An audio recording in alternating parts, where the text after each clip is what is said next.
தமிழக வெற்றி கழகத்தினுடைய ஆட்சியினுடைய முதல் பட்ஜெட் இன்று தாக்கல் செய்யப்பட்டிருக்கிறாங்க.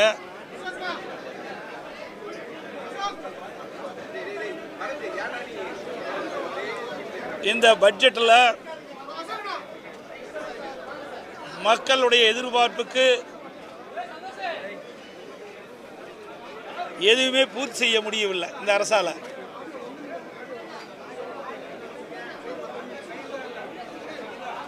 இந்த அரசாங்கம் ஒரு சிறந்த பட்ஜெட்டை அறிவிப்போம் என்று தமிழக வெற்றி கழகத்துடைய முதலமைச்சர் மற்றும் அவருடைய அமைச்சரெல்லாம் தெரிவித்தாங்க. ஆனால் இன்றைக்கு பட்ஜெட்டில்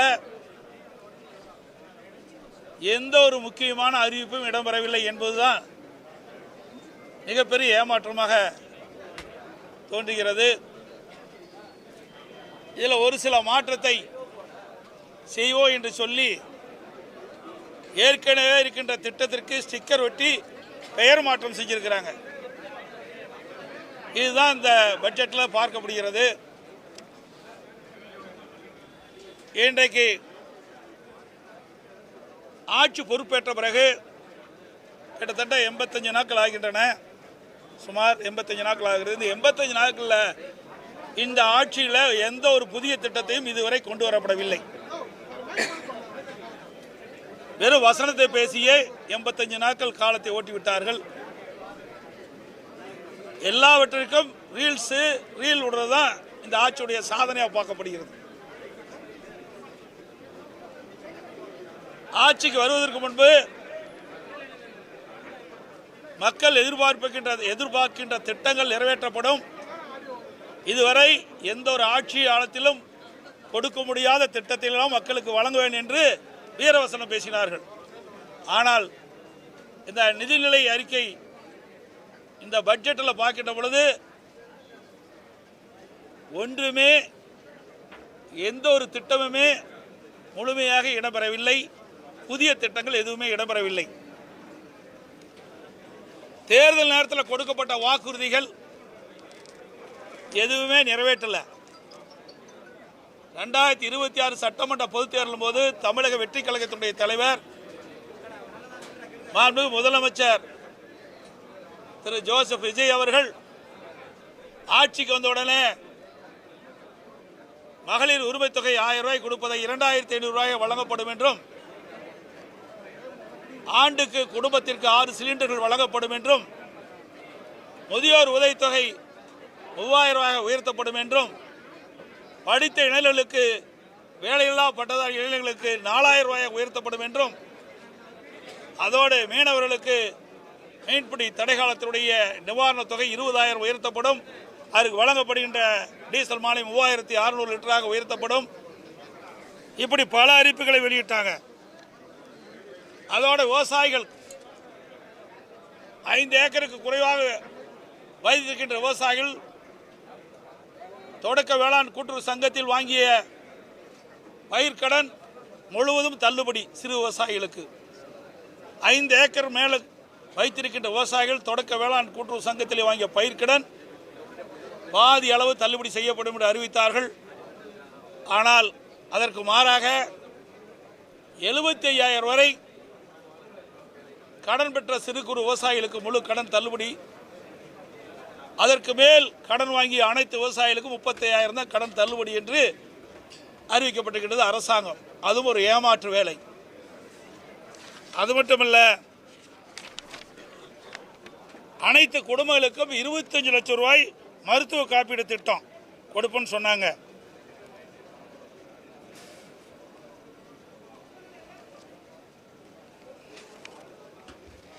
இப்படி பல திட்டங்கள், நிறைய திட்டங்கள் அறிவிச்சாங்க. ஆனால் அந்த திட்டங்கள் எதுவுமே இந்த பட்ஜெட்டில் இடம்பெறல. அதில் அறிவிக்கப்பட்ட கொடுக்கப்பட்ட வாக்குறுதி எதுவுமே பட்ஜெட்டில் தெரிவிக்கவில்லை. புதிய திட்டமும் எதுவும் அல்ல. எல்லாம் ஏற்கனவே இருக்கின்ற திட்டத்துக்கு பெயரை மாற்றி ஸ்டிக்கர் ஒட்டி அறிவித்து தான் இந்த நிதிநிலையில் இருக்கல பார்க்கப்படுகிறது. இன்றைக்கு வருவாய் பற்றாக்குறை சுமார் 55,785 கோடின்னு சொல்லியிருக்கிறாங்க. அதோட நிதி பற்றாக்குறை கிட்டத்தட்ட திருத்திய மதிப்பீடு 1,21,819 கோடி சொல்லியிருக்கிறாங்க. இதையெல்லாம் எப்படி சரி செய்ய போகிறாங்க? நிதி பற்றாக்குறை வேற இருக்குது, அதோட வருவாய் பற்றாக்குறை இருக்குது. இதையெல்லாம் சரி செய்வதற்கு இந்த அரசாங்கம் என்ன நடவடிக்கை எடுக்கப்படுகின்ற ஒரு திருத்தத்தை ஒரு விளக்கத்தை கொடுக்கல. அதற்காக ஒரு குழு அமைக்கிறேன்னு சொன்னாங்க. ஏற்கனவே இருந்த திராவிட முன்னேற்ற கழக அரசு நிதியை ஆதாரத்தை பெருக்குவதற்கும் நிதி மேலாண்மை சரி செய்வதற்கும் கடனை எல்லாம் குறைப்பதற்கும் ஒரு நிபுணர் குழு அமைக்கணும்னு திராவிட முன்னேற்ற கழக ஆட்சியில் அறிவிச்சாங்க. நிபுணர் குழு அமைச்சாங்க, நிபுணர்களையும் போட்டாங்க. பிறகு 5 ஆண்டில் 5 லட்சம் கோடி கடன் வாங்கினாங்க. அதே மாதிரி இந்த அரசாங்கமும் அந்த பெயரை மாற்றி, என்ன பெயர், அதுக்கு ஒரு பெயரை வைத்து, நான் அது பேச பேச குறித்தேன், நாளைக்கு முழு விளக்கத்தையும் நான் சொல்கிறேன். அதுக்கு ஒரு பெயர் சூட்டினாங்க, அது உங்களுக்கு நீங்கள் கேட்டிருப்பீங்க. அந்த அதில் 5 பேர் கொண்ட உறுப்பினர் போட்டு அவர்கள் இந்த நிதி நீரையை சரி செய்யும்னு சொல்கிறாங்க. எப்படி சரி செய்ய முடியும்? இன்றைக்கு இருக்கின்ற நிதி பற்றாக்குறை ஒரு பக்கம், அதோட ஒட்டுமொத்த கடன் பற்றாக்குறை இதுவே இருக்குது. இந்த ஒட்டுமொத்த கடன் நீங்கள் பார்த்தீங்களா, திருத்திய மதிப்பீடுபடி 10,98,768 கோடி கடன் இருக்குது இன்றைய சூழ்நிலையில். கடந்த இந்த தமிழக வெற்றி கழக ஆட்சி அமைந்து இந்த குறுகிய காலத்தில் 20,000 கோடி கடன் வாங்கியிருக்கிறாங்க, 17,000 கோடி வருவாய் செலவு செஞ்சுருக்கிறாங்க. அப்படின்னா எப்படி ஏற்கனவே இருக்கிற கடனை திருப்பி செலுத்த முடியும்? எப்படி புதிய திட்டத்திற்கு வருமானம் இல்லாமல் செயல்படுத்த முடியும்? அதுக்குள்ள தக்க விளக்கமே இல்லை. ஆக இந்த அரசாங்கம் எப்பவும் போல திராவிட முன்னேற்ற கழக அரசாங்கத்தில் எப்படி வர்ண ஜோடை செய்து அதை பட்ஜெட் தாக்கல் செஞ்சாங்களே, அதே போல தான் இந்த ஒரு பட்ஜெட் என்று சொல்லி சில அறிவிப்புகளை அப்படியே ஏற்கனவே இருக்கின்ற அறிவிப்புகளை மாற்றி அறிவிச்சிருக்கிறாங்க. அவ்வளவுதான் இந்த பட்ஜெட்டில் பார்க்க முடியும். அவர்கள் 2026 சட்டமன்ற பொதுத் தேர்தலில் தமிழக வெற்றி கழகம் அறிவிக்கப்பட்ட அறிவிப்புகள் நிறைவேற்றல. இந்த 10,98,768 கோடி எப்படி கடன் அடைக்க போறீங்க? அதோட வருவாய் பற்றாக்குறை 55,785 இருக்குது. நிதி பற்றாக்குறை 1,21,819 கோடி. இதையெல்லாம் எப்படி இந்த அரசாங்கம் சரி செய்யும் என்பது அதற்கு முழுமையான விளக்கமும் இல்லை.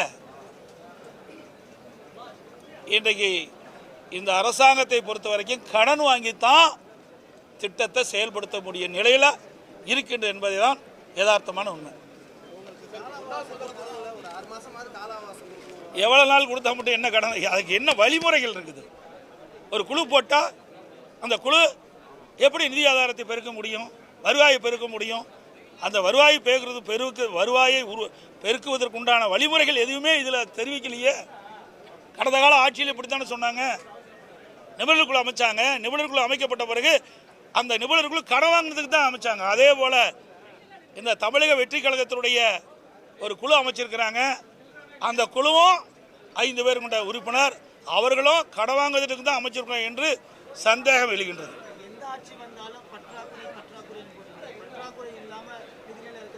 இருக்க வேணும், பற்றாக்குறை இருக்க வேணும். அளவுக்கு மீறி போனால் என்ன செய்ய முடியும்?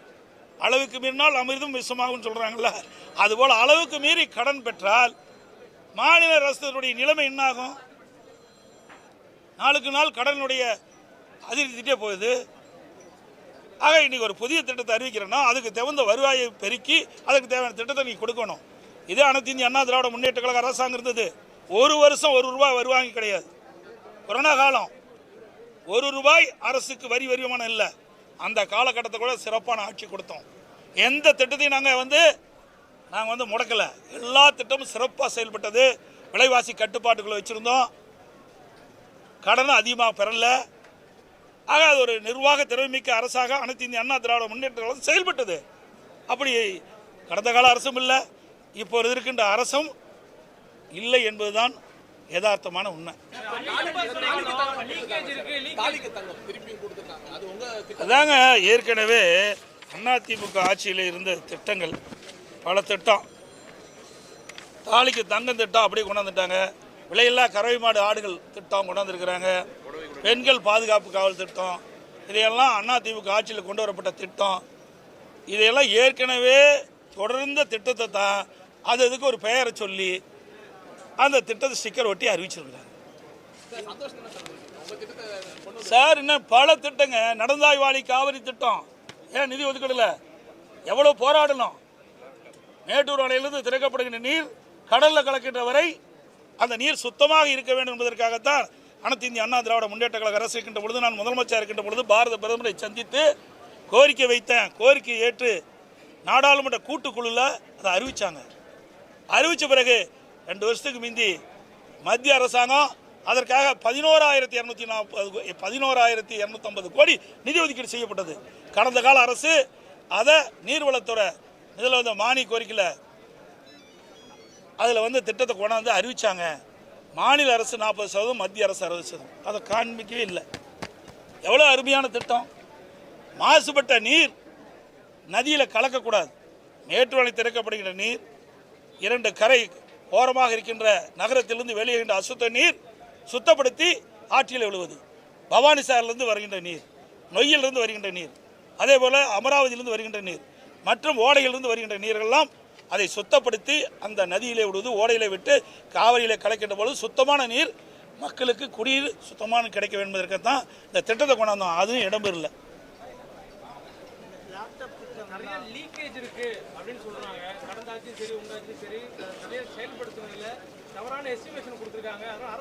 எவ்வளவு லீக்கேஜ் அடைப்பீங்க? லீக்கேஜ்னு சொல்லித்தான் மக்களை ஏமாற்ற முடியுமே ஒழிய லீக்கேஜ் எங்கே இருக்குது? ஏன் 5 ஆண்டு காலம் அதே லீக்கேஜ் தான் அடைக்கணும்னு அவரு சொன்னாங்க. இப்போ இந்த அரசாங்கமே அதையே பின்பற்றி லீக்கேஜ் எல்லாம் சரி செய்யணும்னு சொல்கிறாங்க. எந்தெந்த வகையில் லீக்கேஜ் இருக்கு என்பதை அறிவிக்கலையே, அறிவிக்க வேணுமில்ல. இன்றைக்கு ஆண்டாண்டு காலமாக அதே அதிகாரி தான் இருக்கிறாங்க. ஏன் அது அதிகாரிகளுக்கு எந்தெந்த இடத்துல எந்தெந்த துறையில் எந்தெந்த வருமானத்தில் எந்தெந்த வரி வருவாயில் லீக்கேஜ் இருக்குன்னு தெரிவிக்க வேணுமில்ல. அப்போ லீக்கேஜ் இருந்ததால் எவ்வளோ லீக்கேஜ் இருக்குது, அதுக்கு எவ்வளோ வருவாய் வரும், அதுக்கு எப்படி திட்டத்தில் திட்டம்னு செயல்பட முடியும்? ஒன்றுமே சொல்லாத அவர் பாட்டு அறிவிச்சுட்டு போயிட்டாங்க.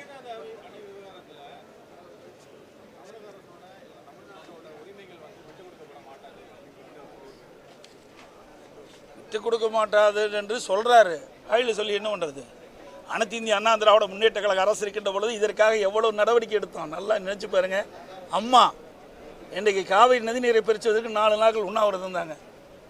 இன்றைக்கு உச்சநீதிமன்றம் அளித்த தீர்ப்பை நடைமுறைப்படுத்த வேண்டும் என்று சொல்லி அனைத்து இந்திய அண்ணா திராவிட முன்னேற்ற கழக அரசு இருக்கின்ற பொழுது, அம்மா அரசு இருக்கின்ற பொழுது இன்றைக்கு உச்சநீதிமன்ற தீர்ப்பை நடைமுறைப்படுத்த காலதாமம் செஞ்சது மத்திய அரசு. அப்போ நாங்கள் மத்திய அரசு பாரதிய ஜனதா அரசோட கூட்டணி இருந்தோம். அந்த காலகட்டத்தில் கூட கூட்டணியெல்லாம் பார்க்கல. மக்களுடைய நலன் சார்ந்த பிரச்சனை, தமிழ்நாட்டு விவசாயியுடைய நலன் சார்ந்தது, தமிழ் மக்களுடைய நலன் சார்ந்த பிரச்சனை என்ற காரணத்திற்காக 22 நாட்கள் உச்சநீதிமன்ற தீர்ப்பை நடைமுறைப்படுத்த வேண்டும் என்று நாடாளுமன்றத்தையே முடக்கணுங்க. அப்படி வரலாற்றை நாங்கள் படித்தோம். அப்படி கஷ்டப்பட்டு வாங்கின தீர்ப்பை கூட இவர்களால் இன்றைக்கு காப்பாற்ற முடியுமா என்ற ஒரு கேள்விக்குறி எழுந்திருக்குது.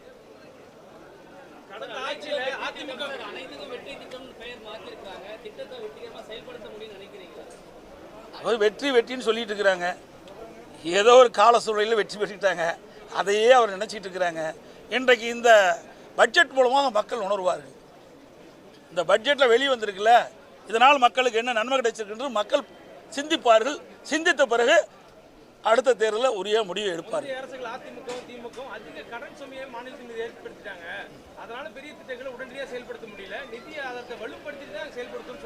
எங்க நிதி ஆதாரத்தை தள்ளுபடி? நீங்க தான் 1,27,000 கோடி நீங்க இருக்குன்னு சொல்லிக்கிறீங்க, நிதி பற்றாக்குறை 56 சொல்றீங்க. எப்படி இதெல்லாம் சரி பண்ணுவீங்க? அதிமுக ஆட்சியில் ஒன்றும் கடன் அதிகமாகலையே. ஏங்க வருவாயே இல்லாத ஆட்சி செய்த அரசாங்கங்க. அந்த காலகட்டத்தில் கூட பொதுமக்கள் பாதிக்கக்கூடாது என்பதற்காக, ஏழை மக்கள் பாதிக்கக்கூடாது என்பதற்காக ரேஷன் கடையில் 11 மாதம் உணவுப் பொருட்கள் விலையில்லாமல் கொடுத்தோம். குடும்ப அட்டைக்கு 1000 ரூபா கொடுத்தோம். சென்னையில் மீண்டும் 1000 ரூபா கொடுத்தோம் குடும்ப அட்டைக்கு. சிகிச்சை பெறுவர்களுக்கு தேவையான உதவிகளை செஞ்சோம். அதோட கொரோனா காலத்தில் அந்த மருத்துவ மனையில் இருக்கிற கட்டமைப்பெல்லாம் சீர் பண்ணோம். அது இல்லாத பொங்கலுக்கு 2500 ரூபா கொடுத்தோம். வருமானமே இல்லாத காலத்தில் கூட நல்லா சிந்திச்சு பாருங்க. அதோட ஒரே ஆண்டில் 11 அரசு மருத்துவக் கல்லூரி கொண்டாந்தோம். 68 கலை மற்றும் அறிவியல் கல்லூரி, 27 பாலிடெக்னிக் கல்லூரி, 4 பொறியியல் கல்லூரி, 4 வேளாண்மை கல்லூரி 10 ஆண்டில் கொண்டாந்து அவ்வளோ சாதனை படிச்சிருக்கிறேங்க. கடந்த கால ஆட்சியில் என்ன செஞ்சாங்க? 6 மாவட்டத்தை புதுசாக உருவாக்கி இருக்கிறோம். இவ்வளோ செஞ்சு பாலங்கள், சாலைகள், தடுப்பணைகள் எல்லாமே எங்களுடைய ஆட்சியில் அதிமுக 10 ஆண்டு கால ஆட்சியில் செய்த சாதனை. அவ்வளோ செஞ்சு தான் 3,85,000 கோடி வருமானமே ஒரு வருஷம் இல்லாத கூடுதல் செலவு 40,000 கோடி கொரோனாவுக்கு. இவ்வளோ இருந்துதாங்க இவ்வளோ செலவு. திமுக ஆட்சியில் என்ன இருந்தது? ஒன்றுமே வரலையே. இடையில புயல் வேற, கஜா புயல் வேற, வறட்சி வேற. இவ்வளவும் நாங்கள் வறட்சி நிவாரணம் கொடுத்தோம். இந்திய அளவில் ஒரு மாநிலத்தில் வறட்சிக்கு நிவாரணம் கொடுத்த ஒரே மாநிலம் அதிமுக அரசு. விவசாயிகளுக்கு 2 முறை கடன் தள்ளுபடி செஞ்சு கொடுத்தோம். 2 முறை கிட்டத்தட்ட சுமார் 18,000 கோடி விவசாயிகளுடைய கடன் தள்ளுபடி செய்த அரசாங்கம். இந்த அரசாங்கம் என்ன கொடுக்கப்பட்ட வாக்குறுதி நிறைவேற்றலையே. தமிழக வெற்றி கழகம் விவசாயிகளுக்கு கொடுக்கப்பட்ட வாக்குறுதி நிறைவேற்றலையே. தேர்தல் நேரத்தில் ஆட்சிக்கு வந்த உடனே விவசாயிகள் வாங்கிய பயிர்க்கடன் தள்ளுபடி செய்யலையே முழுசும். அதுக்கு மாறாகத்தானே வெளியிட்டு இருக்கிறாங்க. எதிர்கட்சி தலைவரை கைது செய்யும்போது செய்தியாளர்கள், பத்திரிகையாளர்கள் தாக்கப்பட்டிருக்காங்க. எதிர்கட்சி தலைவரை கைது செய்யும்போது செய்தியாளர்கள் தாக்கப்பட்டிருக்காங்க திமுகவினர். செய்தியாளர்களை தாக்கப்பட்டது வன்மையாக கண்டிக்கத்தக்கது. அதில் எந்த மாற்று கருத்தும் கிடையாது. ஆனால் அது எந்த சூழ்நிலையில் எப்படி ஆனதுன்னு எங்களுக்கு தெரியல. நீங்கள் கேட்ட கேள்வி எனக்கு முழுமையாக தெரியல. தெரிஞ்சால் நான் முழுமையான பதில் தரேன். ஓவராலாக கொடுக்கணும்னா 0 கொடுக்கலாம். அவ்வளோதான் கொடுக்க முடியும். அதில் என்ன இருக்குது பட்ஜெட்டில்? நீங்கள் அத்தனை நிறுவனங்களுக்கும் தெரியும். இங்கே இருக்கிற பத்திரிகையாளர் ஊடகங்கள் அத்தனை பேருக்கும் தெரியும். ஒவ்வொரு பட்ஜெட்டும் போதும் நாங்கள் பேட்டி கொடுக்குறோம். அதிமுக ஆட்சியில் எப்படி இருந்தது, திமுக ஆட்சியில் எப்படி இருந்தது, இப்போ இருக்கிற ஆட்சி என்ன, இதையெல்லாம் நீங்கள் பிரித்து பார்த்தாவே இதுக்கு நீங்களே மார்க் போட்டுக்கலாம். அனைத்து ஊடகங்களுக்கும் பத்திரிகைகளுக்கும் நன்றி, வணக்கம்.